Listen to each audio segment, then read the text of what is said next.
Hey guys, Terbersih here, and today I'm going to tell you what I think are the world's cleanest nations after visiting 191 countries, and we begin with number 5, Slovenia.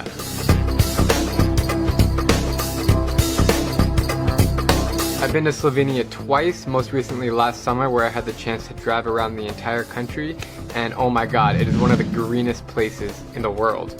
Slovenia is the third most forested country in Europe, and in 2016 it was named the very first certified green destination in the world. I went to a lot of small cities and towns, but I think the capital of Ljubljana is a perfect representation of how clean the whole country is. I love Slovenia. Everything is perfectly maintained, well kept, people are very respectful, it's charming, it's quiet, it's so green, it's so enjoyable, and speaking about it right now just makes me want to go back there. And if you do go to Slovenia, you have to promise me to go up north to Lake Bled. You can see it behind me. It is so cool. It's so pristine. Alright, the fourth cleanest nation in the world that I want to tell you about is New Zealand. I had the opportunity to go for about a week a few years ago, and I visited both islands, and it is just an incredible country. Because the country is so beautiful, I noticed a lot of the locals are into beaching and fishing and hunting and the outdoors, so they are a lot more concerned about the environment. Also, being a smaller nation with fewer resources and production, they just haven't had the opportunity as other nations to do serious damage. It's so unpopulated that there are more sheep than humans in New Zealand. Even though it's one of the most expensive nations in the world, I highly recommend visiting New Zealand for an experience that you will not regret.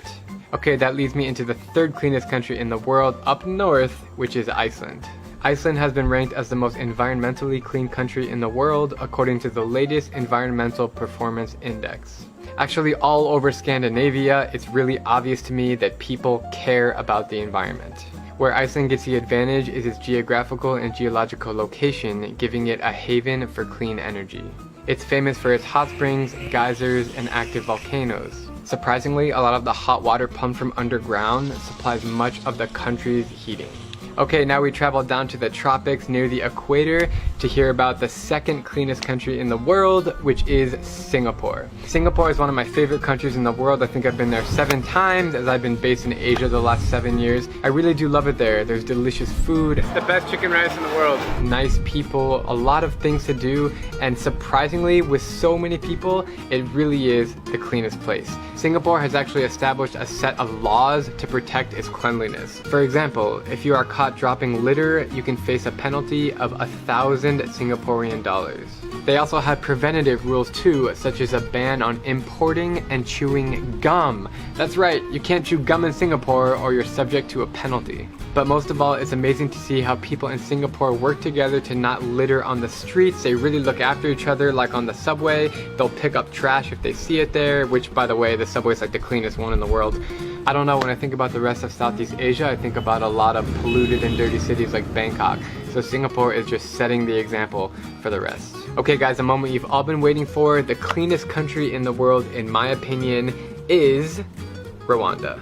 I've had the chance to visit Rwanda twice. The first time was a few years ago, and the most recent time was a few months ago, and over every other country in Africa, it is like a hidden gem of cleanliness. A lot of this stems because of the grueling past. In 1994, Rwanda suffered a horrible genocide where 800,000 people were killed within 100 days, and because of this, the concept of Umuganda was created. Umuganda translates roughly as coming together in common purpose to achieve an outcome. It refers to the habit that Rwandans have of coming together after times of hardships. So in order to get rid of its horrible past, today in the capital of Kigali, you will see pristine lawns, clear pavements, and roads that are just in perfect shape. You would not believe it. I haven't found a single piece of trash on the street. And Rwandan people really come together to make their country clean. On the last Saturday of every month, it's mandatory for people of all ages to come together and clean the streets in the mornings. So that's my list of the 5 cleanest nations in the world, and I would love to get your guys' input and feedback. What do you think are the cleanest nations? Did I miss any? Do you guys agree with me or disagree with me? That's all I want to say. Thank you so much for watching. Please stay safe, stay inside, and we're gonna beat coronavirus. Later. I'm Terbersih, and if you like my travel videos, please click subscribe and join me as I plan to visit every country in the world.